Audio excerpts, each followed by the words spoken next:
vou contar mais uma linda história a partir de agora. Só que eu quero fazer antes um pedido para você. Se inscreva no canal. É um gesto tão simples para você e tão significativo para o canal. Entra no canal, se inscreva, curta, põe o teu joinha, acione o sininho. Para nós isso é muito importante. O canal ganha força e muito mais histórias a serem contadas. Por favor, se inscreva no canal. Agora, prepara o coração, porque a história de hoje é linda.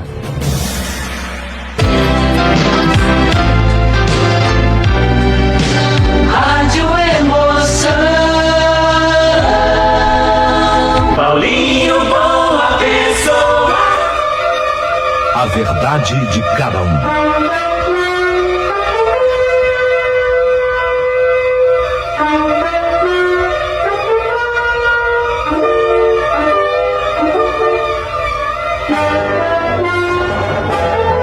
Verdade, tem razão. Olha, conviver debaixo de um mesmo teto com uma pessoa é quase uma arte. Às vezes a pessoa está tanto tempo já com a outra e não presta atenção nisso, mas é verdade, é uma arte. Principalmente quando começam os desgastes que são naturais de um relacionamento. Às vezes até pinta uma coisa chamada de o contrário, né? Do amor, isso realmente é muito maléfico. Às vezes pinta uma outra coisa muito maléfica e pior ainda, chamada desrespeito. Cai a admiração. A gente tem que se policiar muito no relacionamento a dois. Quando, às vezes, as tardes, as noites, ou mesmo até os dias, tendem a ficar cansativos ao lado de uma pessoa, o desalento insiste em permanecer, o diálogo vai submergindo gradativamente, nós vamos ficando sem alternativas. Eu e o Marcelo, eu e ele, meu marido Marcelo, nós chegamos a um ponto parecido com esse. Será que, de fato, era chegada a hora da gente... Não é possível. Cada um seguir o seu próprio caminho. Mas a gente estava casado há pouco tempo. Quer dizer, para nós, parecia que era um monte. Mas era pouco tempo, 6 anos. 2 filhos lindos, um saldo. Vamos fazer um saldo do casamento, né? A Mariana, nossa filha, e Vinícius. 5 e 3 anos as crianças. Mariana e Vinícius. As crianças precisavam de mim, óbvio, sou mãe, e dele, pai. Eu tinha isso muito claro na minha cabeça, mas eu abominava imaginar que o desprezo entre mim e Marcelo pudesse ser percebido pelas crianças. Que eles fossem contagiados por aquela coisa que eu estou chamando aqui de falta de admiração entre o casal, de desamor entre o casal. E foi exatamente por esse medo que naquele dia eu resolvi ter aquela conversa com o Marcelo. Se talvez eu tivesse mais idade do que os meus 28 anos à época. Tinha 28. Quem sabe eu tivesse conversado com ele de uma outra maneira. Porque com 28 anos a gente acha que sabe tudo, né? É ou não é? Quando você tem 28... você tem certeza que você sabe tudo. Depois você vê que não sabia nada. Quem sabe eu com 28 anos, se eu tivesse uma cabeça melhor, eu tivesse, ao invés de tomar a decisão que eu tomei, agido de forma diferente. Mas naquele momento da minha vida, eu só enxergava uma possibilidade nessa conversa. E foi para ela que eu fui. Marcelo, olha, a gente precisa falar muito seriamente. DR de novo? É DR, Marcelo. Pô, cara, esse papo é chato. Esse papo é chato, mas ele tem que ser enfrentado, tá? Ó, vamos definir o nosso relacionamento nesse momento. Não tem mais tempo de a gente ficar jogando pra depois. Chega, Marcelo, eu sou adulto, eu tenho 28 anos. Você é mais velho que eu. Vamos conversar. Mas, cara, você... Preste atenção, Marcelo. Presta atenção, dá uma olhadinha ao redor, veja o que nós estamos vivendo há pelo menos os últimos 3 meses, pelo menos. Você já notou que não há reparo possível para o nosso relacionamento? Como tenho as crianças para cuidar, é justo que você arrume outro lugar, que você saia daqui. Olha, eu sinto muito, Marcelo, mas a partir de hoje eu quero que você deixe essa casa. Cara, mas você não está achando isso precipitado demais? E as crianças, os nossos filhos? Mas eu estou tomando essa decisão, Marcelo, exatamente porque eu estou pensando nele, nos nossos filhos. E eu vou para onde? Sei lá. Eu falei que você é mais velho que eu. Aliás, você é bem mais velho que eu. Você tem 36, eu estou com 28. Você tem 36 anos. Ah, você é vacinado, maduro, tem recursos. E depois você tem a casa dos seus pais. Por enquanto você se vira lá. É sério isso, Carla? Seríssimo. Eu nunca falei tão sério na minha vida. Definitivo? Definitivo. Sim, Marcelo. Você sabe que eu não brincaria nunca com um assunto desses. É melhor a gente parar por aqui. Marcelo juntou suas coisas e foi para a casa dos pais. Eu continuaria naquele apartamento, cuidando dos meus filhos. Quando o Marcelo saía, eu ainda falei para o Marcelo com relação às crianças, que ele poderia vir vê-las a hora que ele julgasse conveniente, e de que ele respeitasse algumas regras, o horário de escola, dever de casa. Não seria necessário buscar o judiciário para resolver uma lide tão simples. Era amigável. A separação não era daquelas que envolve uma guerra, batalha. Não, era amigável. Marcelo sempre foi um homem trabalhador. Isso ele sempre foi. Ele era gerente de produção numa empresa fabricante de peças para veículos pesados.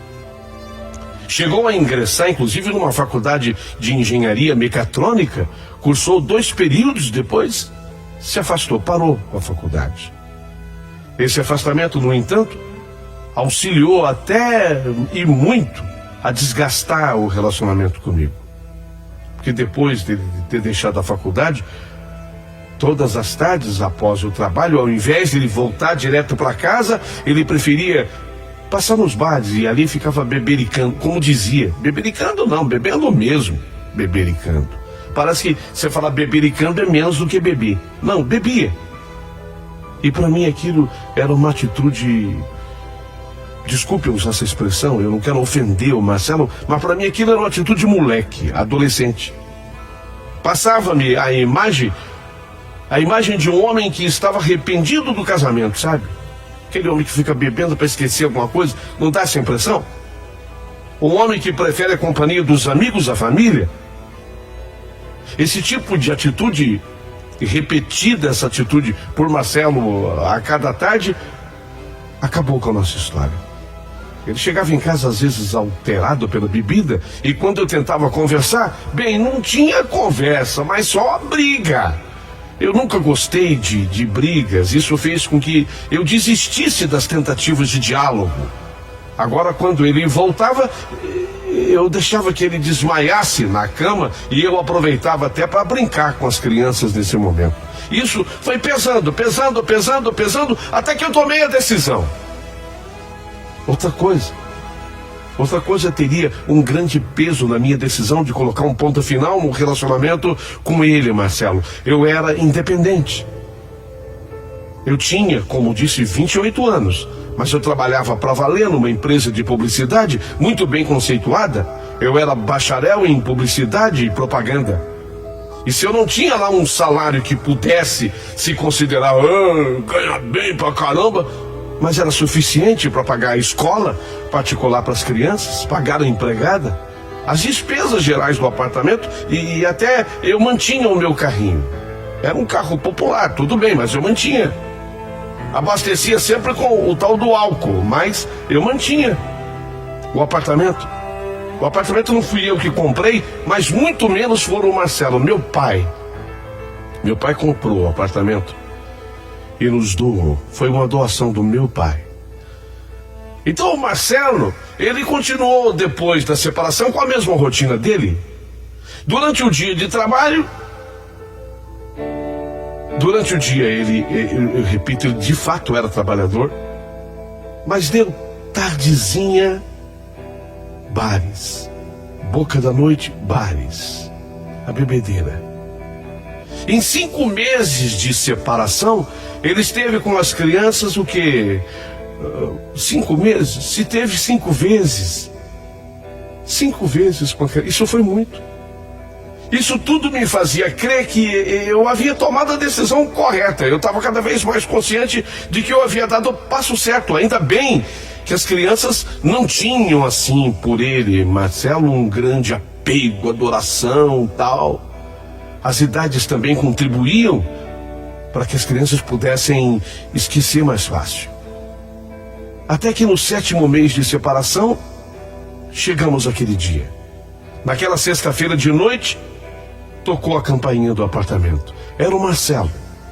Abri a porta, o cumprimentei, até com uma certa docilidade. Eu procurava não começar mal, sabe? Oi, tudo bem? Entra, Marcelo. Entra. Vai brincando aí com as crianças enquanto eu vou aqui na cozinha terminar um lanche. Fui para a cozinha. Dei a liberdade para ele de ficar com as crianças, com os pequenos. Isso devia ser o quê? 7h40. Olha, não havia chegado a 8 horas da noite ainda. Eu percebi que o Marcelo, naquele horário da sexta-feira, ele já tinha bebido. Porque o cheiro que ele exalava era de álcool. É gozado, né? Como eu não bebia, você percebia isso no ar com uma facilidade tremenda. Marcelo foi ao quarto das crianças, brincou. Ao final, entregou uma linda boneca para Mariana, deu uma boneca para Mariana, e um carrinho eu lembro de controle remoto para o Vinícius. Mas ele queria algo mais. Depois de 7 meses de separação, ele não queria só ver as crianças. Ele queria bater um papo comigo. Ele queria conversar comigo. Foi quando ele me chamou. Ô, cara, vem cá, eu preciso falar com você. Posso? Sim, Marcelo. Afinal de contas, nós não somos inimigos. Apenas não habitamos o mesmo teto mais, mas é lógico que você pode falar. Cara,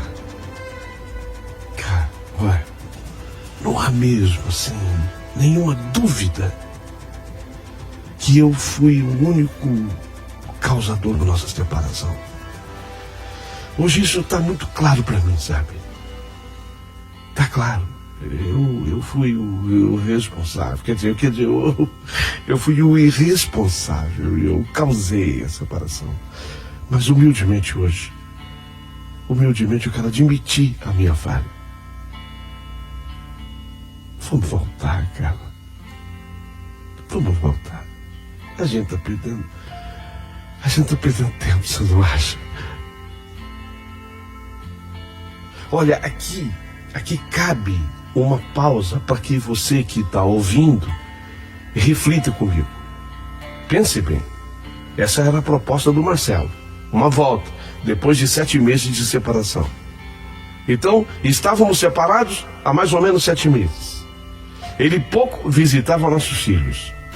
Ele vem numa sexta-feira à noite, mas não é muito à noite, um pouquinho antes das 8, numa visita aos nossos filhos. Mas já vem cheirando a bebida, já vem cheirando a álcool. E para mim era fácil perceber porque eu não bebia.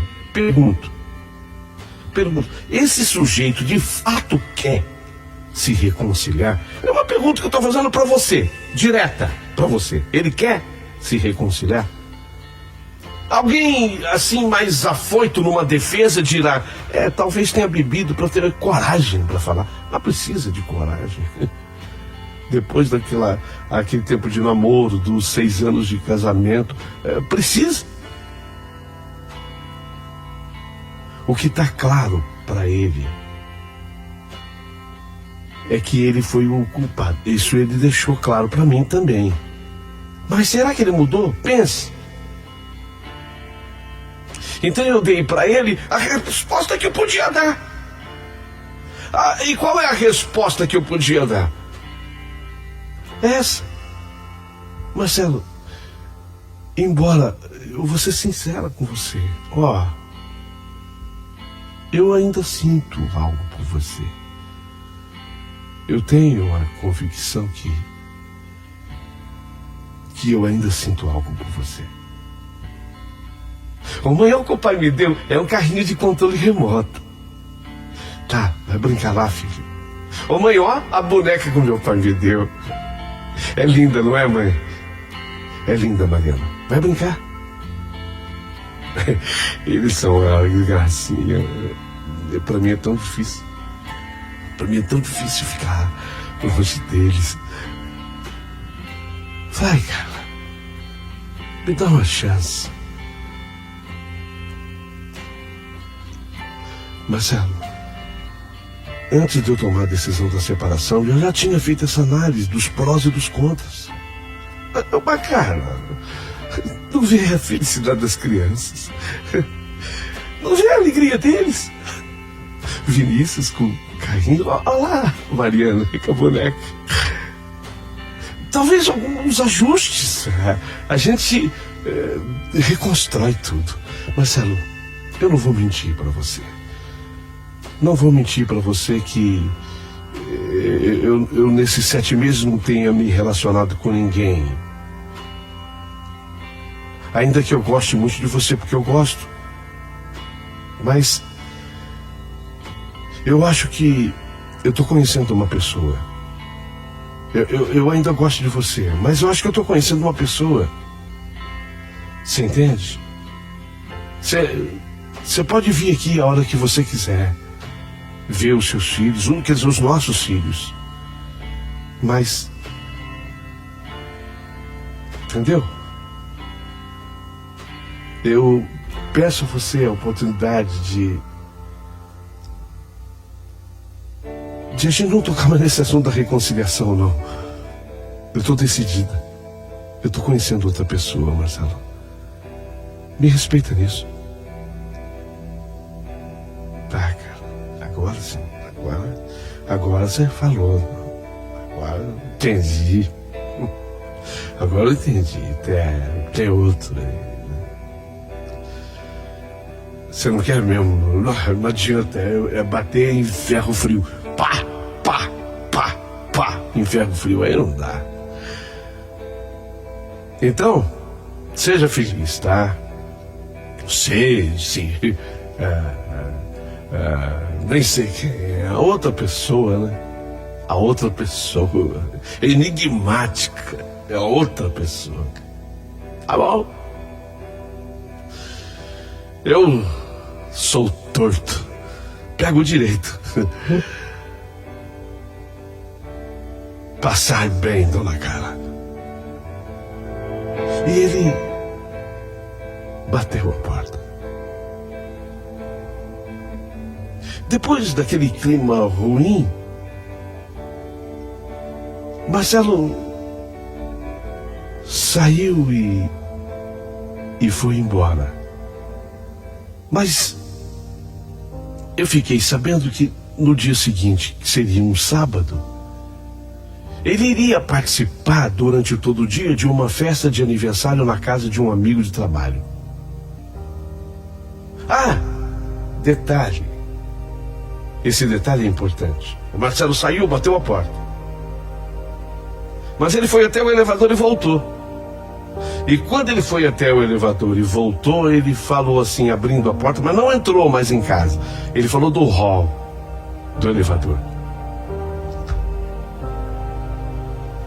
Caramba, eu joguei fora muita coisa. para outra pessoa. Joguei fora para outra pessoa pegar. Uma mulher, que linda você é, cara. Linda você é. Com filhos lindos.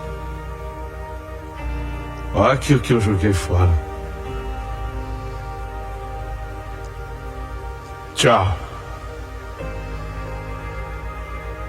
E tudo que eu vou falar daqui para frente, nesse momento, a partir desse momento, tudo que eu vou falar me foi relatado depois pelo próprio Marcelo. Tudo tem consequência a partir do sábado, em que ele teria esse compromisso, o churrasco para comemorar o aniversário de um amigo. Tudo que eu vou citar daqui para frente, eu não vi, eu não assisti, mas foi o próprio Marcelo que me contou. Vamos aos fatos.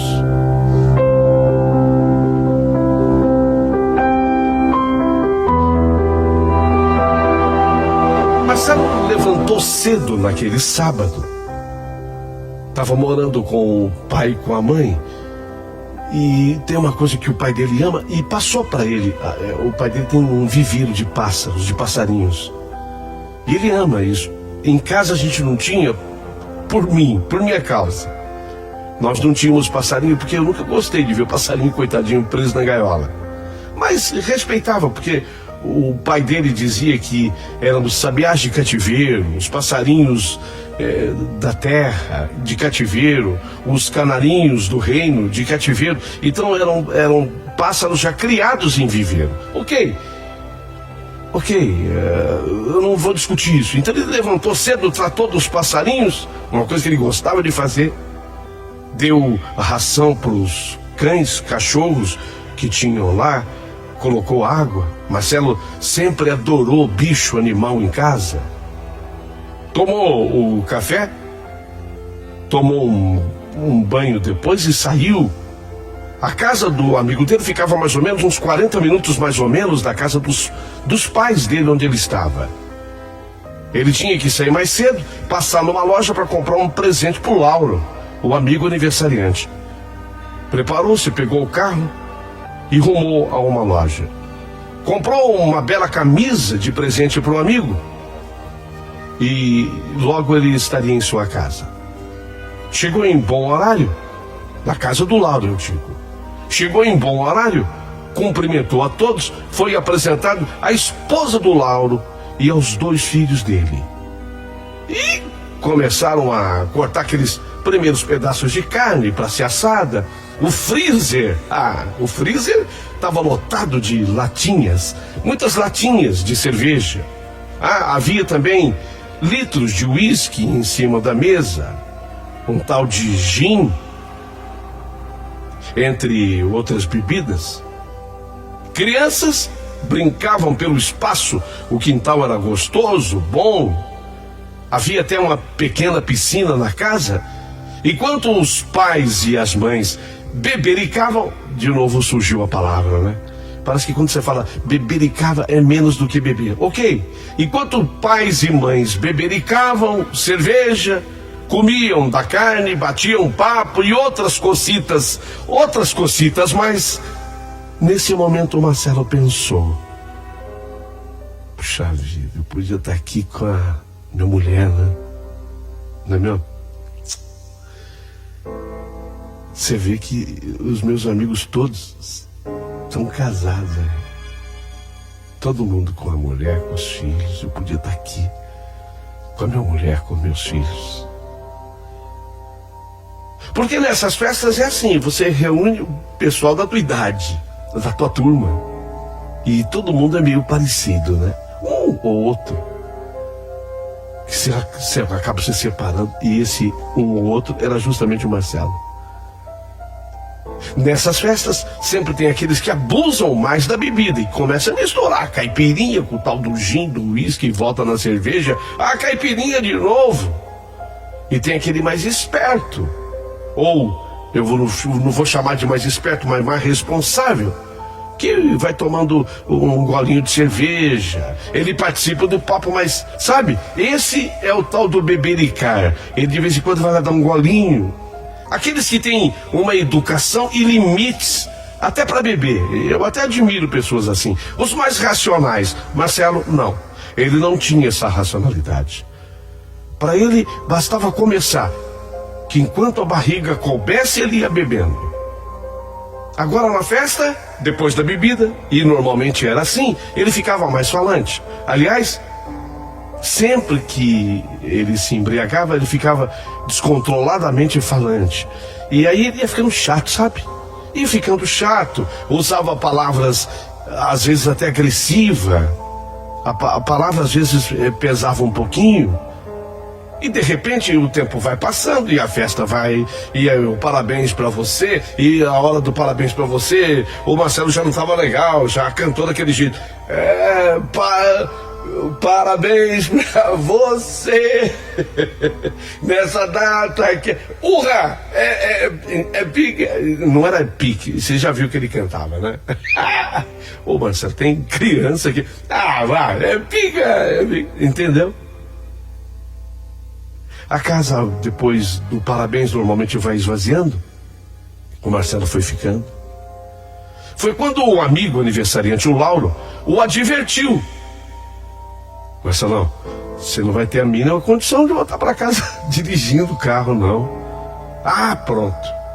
Pronto, nessa hora ninguém podia falar com o Marcelo. Ninguém podia falar com ele. Quando o amigo falou que ele não tinha a menor condição de dirigir, foi a gota d'água. Já entendi, Laurão. Tá me tocando, né? Tá me tocando. Fica frio. Tô indo embora. Tô indo não, fui. Marcelo levantou-se, quase caiu, anunciando que iria embora. Lauro, o amigo, se aproximou mais uma vez dele e pediu que deixa o carro aqui, vai de táxi. No outro dia você vem buscar o carro. Eu te levo o carro depois. Eu levo para você.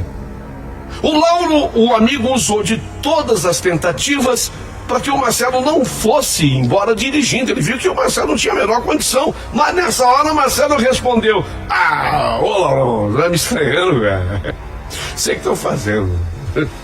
Eu bebo, mas eu sei o que estou fazendo. Fui, Laurão. Fui, Laurão. E no entroncamento, a uns 4 quarteirões da casa do Lauro, Marcelo cometeu o que era previsto cometer. Ao entrar no entroncamento, à direita, ele virou a direção do veículo e, não controlando mais os reflexos, não conseguiu mais desvirar a direção, que para ele travou. O que travou foi o cérebro dele devido à bebida. Ele subiu sobre a calçada. E no que ele subiu em cima da calçada, ele atingiu uma senhora que estava indo com a sua Bíblia para um culto religioso, numa igreja das proximidades. Ele atropelou a senhora que estava indo para o culto da igreja, em cima da calçada, de forma que a senhora atropelada, ela ficou caída entre o veículo, sendo espremida junto ao muro e um poste. Havia no meio da calçada um poste, então ela ficou entre o muro e o poste. A Bíblia jogada num canto e o sangue por todos os lados. O resultado de tudo foi muito triste. Muito triste. O pior resultado. A senhora teve morte instantânea.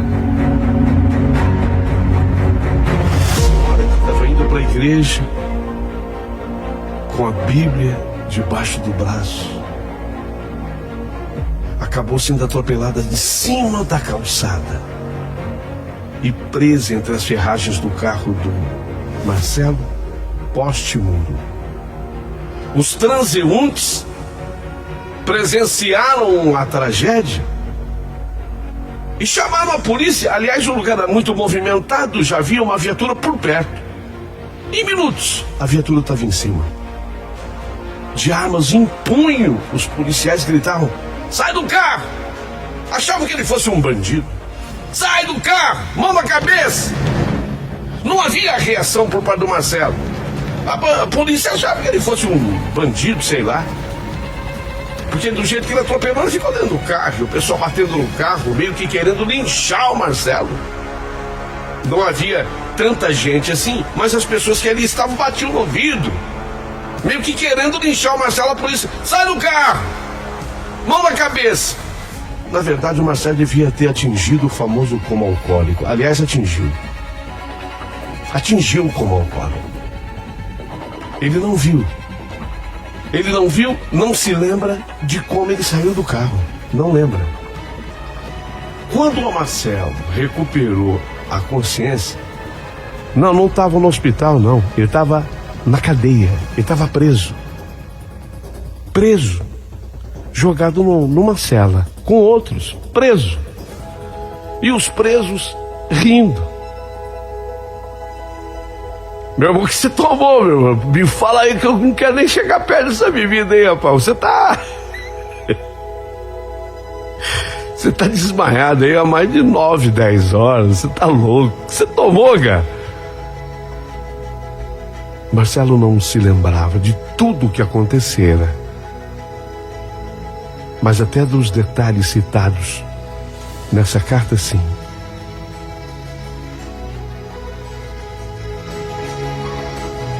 A família do Marcelo contratou um advogado criminalista para cuidar do caso dele. Julgado, o Marcelo, ele foi condenado. Mas como réu primário, um homem trabalhador, endereço sabido. A justiça brasileira sempre tem essas brechas. Marcelo foi condenado à prestação de serviços sociais.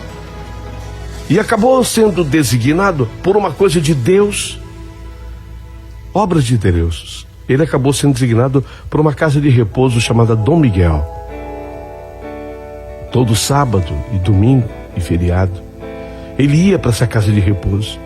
Ele ia prestar serviço na Dom Miguel. Ou, para ser mais direto, num asilo. Ele ia para lá. Mas eu falei que isso foi obra de Deus, coisa de Deus. A mulher, a senhora que ele atropelou, como eu falei, veio a falecer.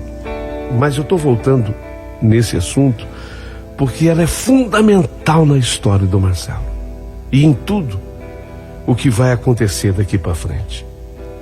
O nome dessa senhora atropelada era Dona Constantina. O nome dela, Dona Constantina. Pois não é, observem vocês, pois não é que no asilo aonde ele foi prestar os serviços sociais, ele encontrou uma outra mulher de nome Constantina. Não é um nome comum, tá? Eu sei que também não é tão raro entre as pessoas mais antigas. Eu conheci outras Dona Constantina depois. Mas então, ele atropelou, infelizmente, levando à morte a Dona Constantina. E dentro do asilo, ele conhecia uma outra senhora de nome Constantina. O nome fez com que ele se aproximasse dela. Ele cuidava de todos os idosos com igual atenção e carinho. Mas a Dona Constantina era muito especial. A Dona Constantina não podia se levantar da cama porque ela havia tido uma séria fratura de fêmur. Ela caiu e nessa fratura ela não podia mais se levantar da cama. Então o Marcelo, ele passou a se dedicar demais a essa mulher. Ele, com o maior carinho, ele pegava a Dona Constantina, que já estava magrinha, ele pegava ela no colo, colocava na cadeira de rodas, levava para tomar sol. E nesses passeios com essa senhora, Dona Constantina, eles conversavam muito. E foi quando o Marcelo tomou conhecimento da história daquela mulher. Por que ela estava ali? Sempre tem um porquê, né? Uma razão. Ela bebia muito na sua juventude. Olha só. a dona Constantina do asilo, bebia muito na sua juventude. E a bebida foi tirando tudo da dona Constantina do asilo. Primeiro o marido, que não a quis mais. E depois os 5 filhos. 5 filhos. Que diante de uma mãe bêbada, abandonavam a mãe e iam morar com o pai, com outros tios e tias. E um deles foi até morar na casa de um padrinho, uma pessoa que não era nem da família. E ela, a dona Constantina, ficou só, completamente só, sem ninguém. Ela achava, a dona Constantina, nas conversas com o Marcelo, dizia que a qualquer momento poderia ter tudo de volta. E continuou a beber. Só que o tempo passou. Ela acabou, em virtude da bebida, ficando doente. A mulher se debilita ainda mais fácil nas questões da bebida alcoólica do que o homem. Alguma coisa no organismo da mulher é menos forte do que o homem. E olha que a mulher é forte, mas para a bebida alcoólica é diferente. O fígado da senhora dona Constantina foi atingido. Começou um processo de cirrose. E ela não tinha 70 anos. Gente, ela não tinha 70 anos. Ela, com a idade de 67, ela parecia uma mulher de 90, de tão acabada que ela estava. Foi quando uma senhora caridosa a encaminhou para aquela casa Dom Miguel, onde ela passaria os últimos dias da sua vida. Marcelo, ele foi tocado por essa história de dona Constantina e ele prometeu a si próprio. Aliás, já tinha feito a promessa. Isso apenas veio reforçar o que ele havia prometido, de nunca mais beber. Ele queria descobrir, porque a dona Constantina tinha 5 filhos. E ele descobriu uma das filhas da dona Constantina. Ele foi atrás.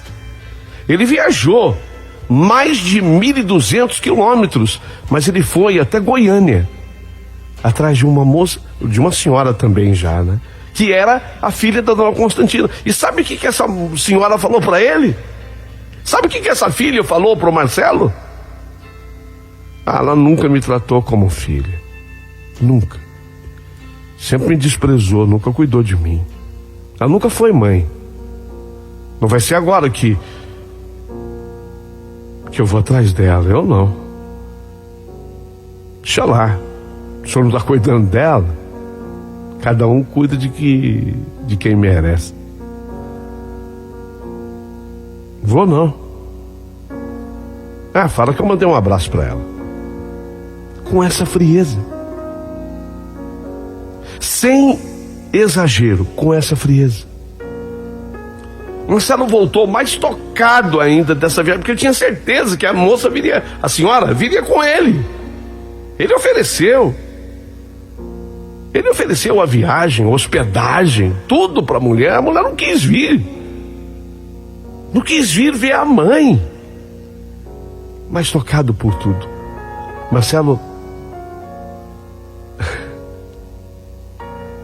Marcelo conversou com o pai dele e com a mãe dele. E ainda bem que ele era, o Marcelo, filho de pais maravilhosos. E ele levou a dona Constantina para a casa dos pais. E contratou uma pessoa para ajudar a cuidar da dona Constantina em casa. E foi lá que a dona Constantina viveu, não no asilo, mas lá na casa dos pais do Marcelo. A dona Constantina viveu os seus últimos dias de vida. Cuidou. O Marcelo cuidou dela como se cuidasse de uma filha. Estávamos a essa altura separados havia 2 anos e 3 meses, quando a dona Constantina faleceu. Quando a dona Constantina faleceu, ele fez questão da minha presença no velório. Eu fui ao velório dela, ao enterro dela. E depois do sepultamento, ele foi segurando a minha mão o tempo todo do sepultamento da Dona Constantina. Enquanto ela era sepultada, ele continuou segurando a minha mão. Isso foi muito simbólico. Ele não largou a minha mão em nenhum momento. Em nenhum momento. E depois que terminou a sepultura da Dona Constantina, ele segurando a minha mão, ele olhou nos meus olhos e falou: Carla, eu acabei de enterrar a mulher que mudou a minha vida. Você acredita que eu mudei a minha vida?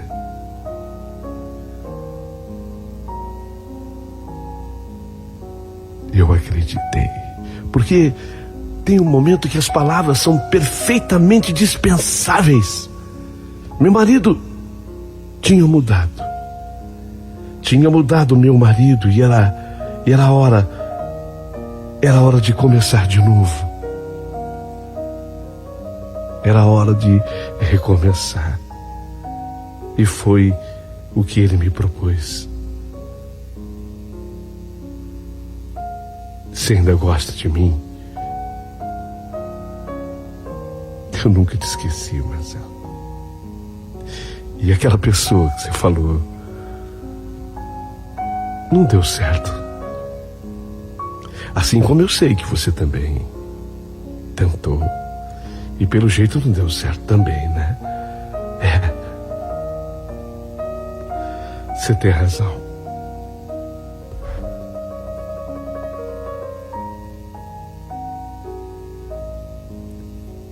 Você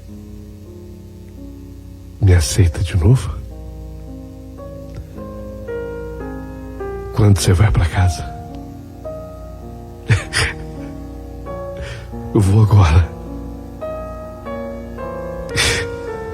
Eu vou agora. Os pais estavam perto, apenas abraçaram Marcelo, depois a mim, e nós voltamos para casa. Havia algo para terminar a história. Ele disse que a família daquela senhora, a Dona Constantina, que ele atropelou. Olha que coisa, uma ele atropelou e a outra ele cuidou. Observa o que é a vida. Então, a família tinha ficado muito revoltada com ele. Aí um dia, ele resolveu ir pessoalmente pedir desculpas para cada filho dela. E contou, inclusive, que ele estava cuidando e Deus havia colocado no caminho dele uma outra Dona Constantina. E como a família era cristã, de certa forma, a família se tocou com isso também.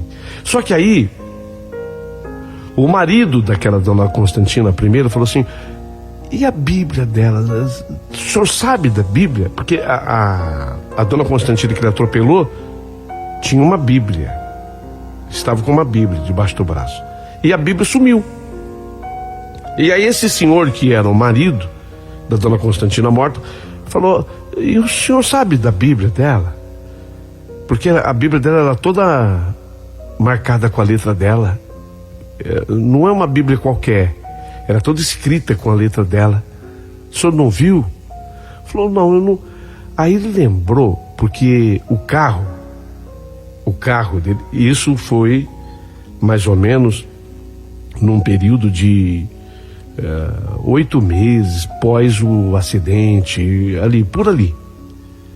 Ele lembrou que o carro havia sido reprovado para ele qualquer tipo de conserto e mandaram para um lugar, porque ele sempre trabalhou com construção de peças pesadas, e ele trabalhava num galpão grande e mandaram lá para esse galpão o carro amassado. Ficou lá, ele nunca vendeu, ficou lá. Ele, por desencargo de consciência, falou: quem sabe? Aí ele foi mexer no carro com o objetivo de ver, quem sabe a Bíblia, né? Pudesse estar aqui no carro. Aí ele foi. Falou: eu vou verificar em alguma coisa, mas eu não fiquei sabendo. Aí ele contou, inclusive, que quando ele acordou, ele estava na cadeia, ele estava preso, ele não sabia de nada. Mas vocês acreditam que na hora do acidente alguém pegou a Bíblia que estava com essa mulher e colocou dentro do carro dele? Colocou dentro do carro dele e a Bíblia foi parar no porta-luva. Quando ele pegou a Bíblia no porta-luva, estava nesse trecho que eu vou fazer questão de ler um trechinho para vocês agora. Estava exatamente nesse trecho. Ponha-me como um selo sobre o seu coração, como um selo sobre o seu braço, pois o amor é tão forte quanto a morte. Ele não acreditou no que ele estava lendo. Ele falou, não é possível, porque a Bíblia estava no porta-luva e de fato a Bíblia vinha toda marcada, escrita e grifada, né? Grifada pelas mãos da dona Constantina que falecera. E ele abriu a Bíblia, estava nesse trecho. Ponha-me como um selo sobre o seu coração e como um selo sobre o seu braço, porque o amor é tão forte quanto a morte. Cânticos, capítulo 8, do versículo 6 até o 7. Cânticos. Se você tiver uma Bíblia, depois você abre em Cânticos 8, do versículo 6 ao 7. Ponha-me como um selo sobre o seu coração, como um selo sobre o seu braço, pois o amor é tão forte quanto a morte. Eu não vou fazer nenhuma reflexão sobre a palavra bíblica, porque eu vou deixar isso para você no seu comentário. Eu quero que você o faça. De que forma você entende esse trecho bíblico? Aquela Bíblia, imediatamente após isso, ele foi devolver para a família da dona Constantina, para o marido dela. O marido dela, nesse dia, de verdade, deu um abraço no Marcelo. Porque para o marido aquilo era tão importante, aquilo tinha um significado tão grande, tão especial. Eles se abraçaram. E aquele dia, ele de fato se sentiu perdoado. Adquiriu uma Bíblia, comprou uma Bíblia, que fica sempre aberta nesse trecho. Por isso eu repito, Cânticos, capítulo 8, versículo meia dúzia. Ponha-me como um selo sobre o seu coração, como um selo sobre o seu braço, pois o amor é tão forte quanto a morte. Depois segue o texto, vocês vão gostar. Quero teu comentário. Estamos juntos, felizes, e reconstruímos uma vida.